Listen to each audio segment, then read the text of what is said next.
So in this video, I'm going to start talking about HL7. So we learned how to manipulate DICOM files, that we can read and write DICOM files.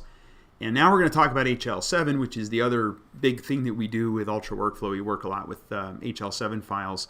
And kind of moving into the future, we're also doing things with web services. But I'm not going to get into that, I think, in this video series. Maybe later we'll talk about web services and how to use VB.NET to work with web services. But let's work on just HL7 right now. That's nice and simple. So the first thing that you'll need to do, first, if you recall in the previous video, we changed our type to 2 because we were calling it from Ultra Broker. I'm going to change mine back to 1 so it just works the old-fashioned way. So we're back to normal. So you might want to do that as well if you're not used to it. So to work with HL7, the first thing you're going to need to do is add some functions. So James Sutcliffe wrote some pretty good functions for working with HL7 in Ultra Workflow. And I'm going to go ahead and paste those functions into my script. So they are now in my script. I'm going to tell you what they are. Let me scroll up here. So we have get HL7, which is a function where you pass in the HL7 segment, the segment number, and then the instance. Right? So it could be instance 1, 2, 3, and so forth if it's for certain segment types. And I'll show you kind of what that looks like once we get started here. And it's going to be 1 by default if you don't pass in the instance count. So that's going to be get HL7. And scrolling down, there's this rebuild field, and I have no clue what that does. So James can probably tell you what that does. We're not going to use that because I'm not sure exactly what he was doing with that. But edit HL7 is how we change something in an HL7 file. So again, we're going to pass in the segment number, the value that we want to change, and then optionally we're going to pass in the instance count, so which instance it is.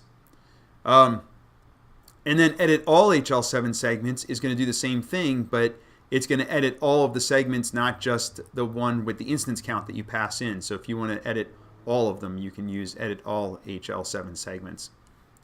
So we're going to use these to make some changes to HL7 or create HL7 files. So you'll need those first, and I'm probably going to paste those into our file, right? So I'll paste that into the file that, into the comments in the YouTube video that you're watching. I think I'll paste them in there for you, so you can just copy and paste it. But if not, you can get those functions from James or on the share. So in any event, let's go back to how to work with HL7. So the first step is we are going to need to, so with the HL7, you have to start with an HL7 file. So that's kind of a requirement with HL7. The other thing that's a little odd about HL7, with working with HL7 files, is the way it's written. Notice we don't pass in the HL7 message in here. Instead, when this script is working with HL7, and I think, where is it here?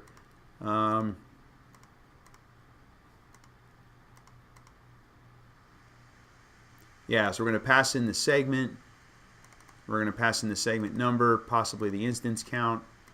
It's going to get that instance, and there we go. So there's a variable in here called L_HL7.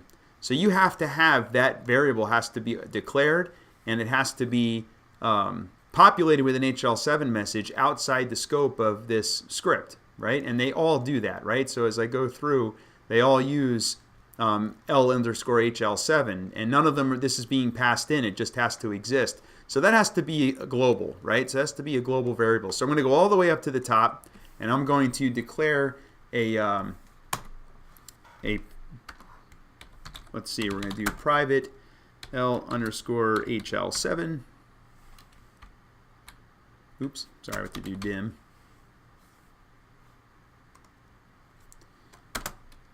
As a string. And I'm just going to make it blank for right now. So you have to put this in if you're going to use HL7. Now, what is that going to contain? Well, that has to contain an HL7 message. Since I just want to create an HL7 message using the functions that James has, or that he gave me, I am going to use a template. Okay, so I have a template of an HL7 message. It's just a very basic template. So I'm going to go ahead and create it here. So here's my template, and I just put placeholders in here that show you what these different fields mean, right? In case you're not sure what these are, this tells you what you're going to put in each one of these fields. But I'm going to save this as my template. So let me go in here. We're going to save this into under Files In, and I'll call it template.hl7. Right. So this is what I'm going to use whenever I want to create a new HL7 message from scratch. Okay. And like I said, you don't have to use a template file. You could just build the string right here in VB, right? So I could have just, made this variable equal to that HL7 message, right? And I could have just made it a string. But I don't want to make it a string. I'm just going to use a template file. That way, if I had a user that was going to work with the script, they could make minor changes in that template file if they need to. If they need to add static values, they could do that, something along those lines. So in any event, my first step is I need to read the contents of the file. We already know how to do that, right? We've done it before. There should be a, actually let me backspace here a little bit. I'm going to put this below this DICOM code here. So down here, actually I'll put it above it. I'm sorry. We'll make it a little bit easier. We'll put it above it. I'm going to leave that DICOM code in place because we're going to use that later on. So what we're going to do here is first we have to get the contents of that template file. Right? So that's going to be read file content. We already have a function to do that, and we're going to pass in the file path. So we're going to do L underscore HL7 equals read contents, and then we're going to put the full path for our template.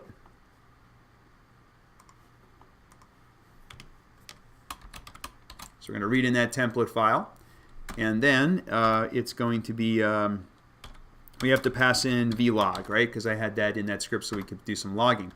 So now we have a file which contains the HL7. Next, we're going to edit that file, right? We're going to put some stuff in that file to create an HL7 message. So in this case, I'm going to use set HL7 segment, right? So that's going to be set. Now there's a couple functions down here. Let's scroll down. We want to use, I think we want to use edit all HL7 segments. So let's give that a try. So we're going to edit all HL7 segments. Let's change MSH. And so we're going to use the MSH. Let me go back over here. So this is MSH 1, 2, 3, 4, 5, 6, 7, 8, 9, 10, 11, and 12, right? So I'm just counting down. So I want to replace from application, and we're going to set that to, so MSH3, right? So it's going to be MSH3. We are going to set to a value of test, just to see if it works. And then I'm going to save my new message. So we're going to use save text to file.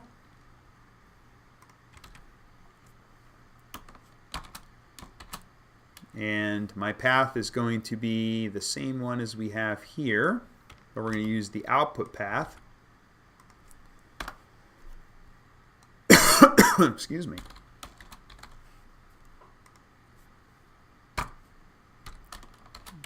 And remember, we always pass vlog with all of my functions that we've written here. All right, so pretty straightforward. We're just going to read in that template file.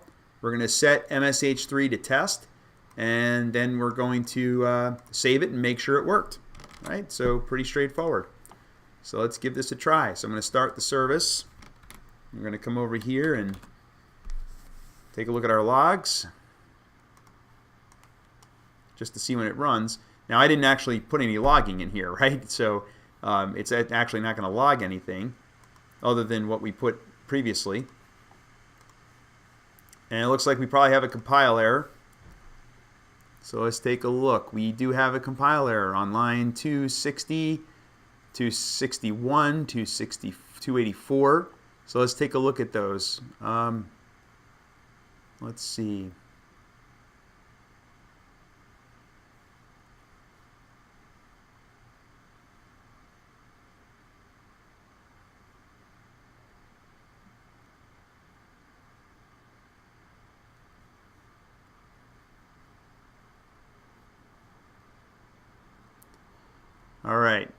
So we're going to start at line 260.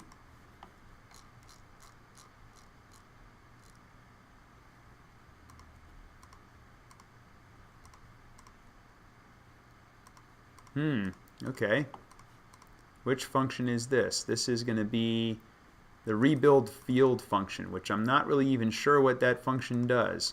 Well, let's take a look. It looks like most of our errors are on 260 and 261. Oh, I see part of the problem here. It looks like we're supposed to use script log. So let's fix that. So we're going to do two things here. I think first, I think what we could probably do is this rebuild field. I'm going to go ahead and delete that because we're not going to use that in this example. So I'm going to remove that function. That'll get rid of that error, right? That's the easy way to get rid of an error. But then we also have this script log that's being called. Basically, script log, normally, let me scroll to where we have one so you can see the example of it. Actually, probably be easier just to search for it. Yeah, so see how script log looks pretty much just like vlog, right? It's the same structure. It really is vlog. So what we're going to do is create a up here. We are going to create another constant. So we're going to make a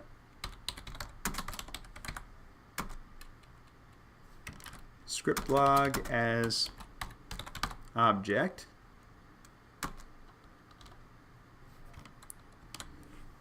Oh, I gotta stop the service to save. Alright, so now we have script log, but how do I set that? I'm going to set it to vlog, right? So when I get down to the to my function in here, we passed vlog in right here. So the first thing I'm going to do is I'm going to set script log equals vlog, and that will reference vlog, right? So it'll be able to call that and use that object. And that should fix it. So let's see if that fixes our compile errors.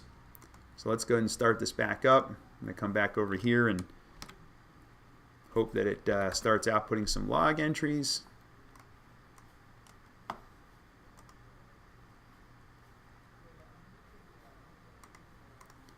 And we'll check over here and see if we got any more compile errors. Oh, we got some more compile errors. Let's take a look. So in line 22, constants must have a value. So we should probably use a dim instead, I suppose. And then the rest of these are just because I didn't declare that. So let's go back and do that. So I should have used dim here instead of constant. There we go.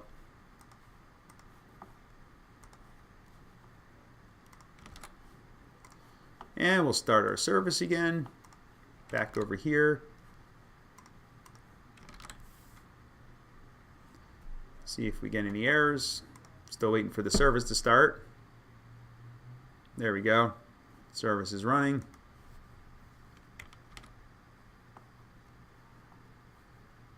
Alright, got a couple more errors here. So this time we have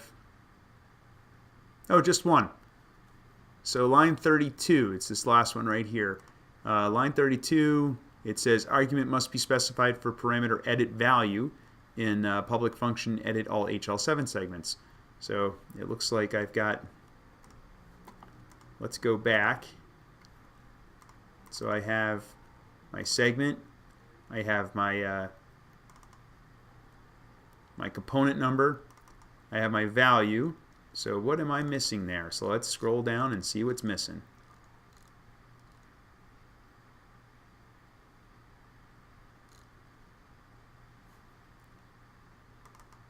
Oh, here it looks like we're supposed to pass in the actual message. So that's a little different. So instead of using this one you pass in, so we have to pass in a LHL7 instead of this being referenced, which is probably actually better to just pass it in. The other one, we don't do that. So it's expecting us to pass in the actual message. So let's try this. Third time's a charm, right?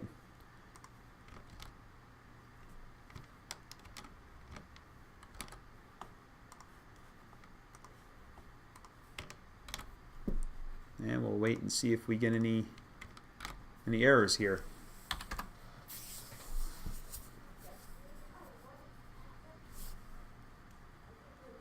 All right, we got another compile error. On line 34, it says vlog is private. Oh, it looks like save text to file. Did I forget to pass in vlog for save text to file? So let's take a look.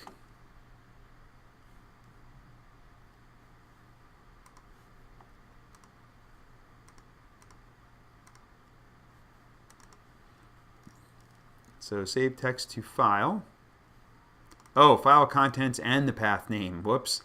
So we have to prefix this with what we want to save, right? So that's the file that we want to save, or the contents we want, then where we want it to save it, and then finally the vlog object. So let's try it one more time.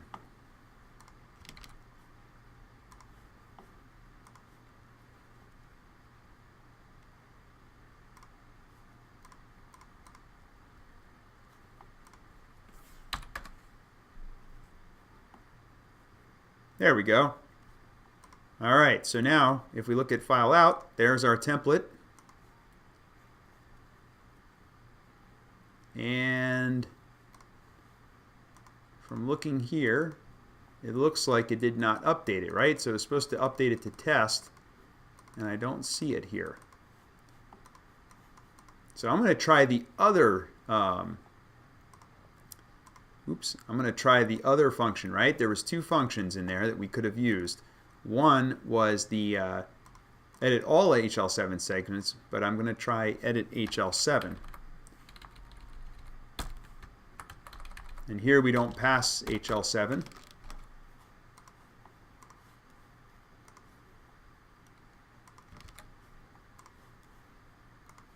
So let's see what this does. I'm going to delete that file and wait for it to recreate it.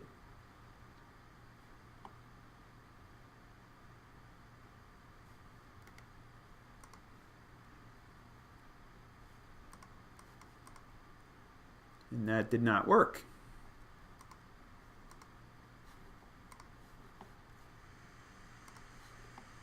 All right, let's see if we can debug this.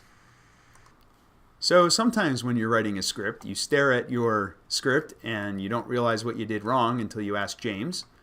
So James came in and I realized that edit HL7 simply returns the new HL7 message. It doesn't actually change the value of LHL7, although I suppose it could. So you have to set that value, right? So here you just get back a string, which is the new version of that message. So you have to set this equal to that. So now I have a new string which has that value and it should output it. So I just went ahead and did that. I ran it while I had it paused. And if we take a look at file out, you can see here that we now have test in MSH3. So I could pass values for all of these different fields in here. So we can go ahead and maybe build the rest of this MSH here with the rest of the values. I'm just going to make up. Actually, these I'll just leave the same, right? Because we don't really care about these for right now. But normally this would be from and to applications and then the from and to facility names. Usually they're given to us by our customer. Then we're going to put a date and time here. That's our timestamp. We have to put what type of message. In this case, I think we're going to do an ORM 00, or I'm sorry, yeah, an ORM 001. And then we have to do a unique control number. Here we're going to put a T if it's a test message and a P if it's for production. Usually when we're working with a customer, they'll tell us which one we're using. So I'm going to use T for test in this sample that I create. And then you have to populate the HL7 version number. So let's go ahead and do that. So we're going to start with, let's see, this is 3, 4, 5, 6. So in field 7, we're going to put the date and time. So I'm going to copy this. And then we're going to put in field 7 the date and time. Now the question is, how do I put the date and time in there?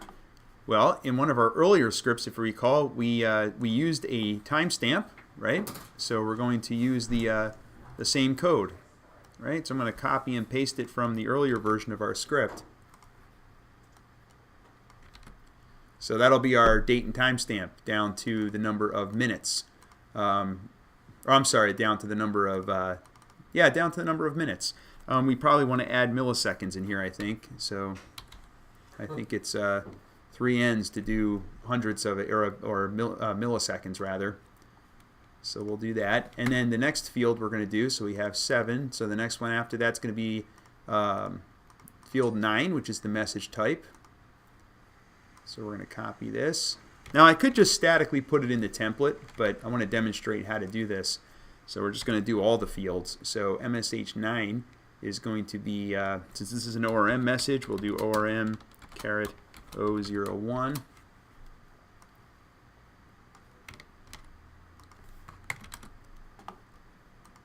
Then we are going to need the control number in field 10. So for my control number, let's see. The control number should be unique to that message. I'm just going to put a 1 in here. But we'll do something later on to make unique control numbers.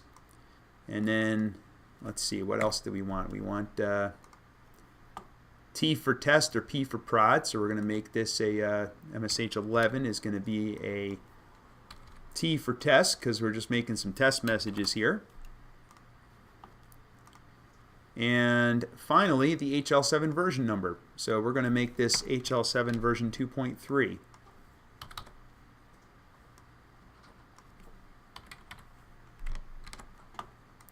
All right, so let me stop the service and we will save this, restart it, and then we'll take a look and see if what our message looks like. So hopefully we'll get an indication here that the message or the file has been changed. There we go. And it looks good, except for the N and N on the end there. I think it's obviously not supposed to be N and N. It's supposed to be the number of milliseconds, so we can change that. We just have to look up in the documentation how to do that. There's our message type. Our control number is 1. It's a test message, 2.3. This is starting to look like a real HL7 message, right? So in the next video, so now we've created an HL7 message. What I want to do is combine the HL7 portion with the DICOM. So what we're going to do is those sample DICOM files that we created, we're going to read in those sample DICOM files. We're going to loop through them just like we did before. So you already have that loop that you created before where you loop through. And in fact, this is probably a good exercise for you to try before you watch the next video.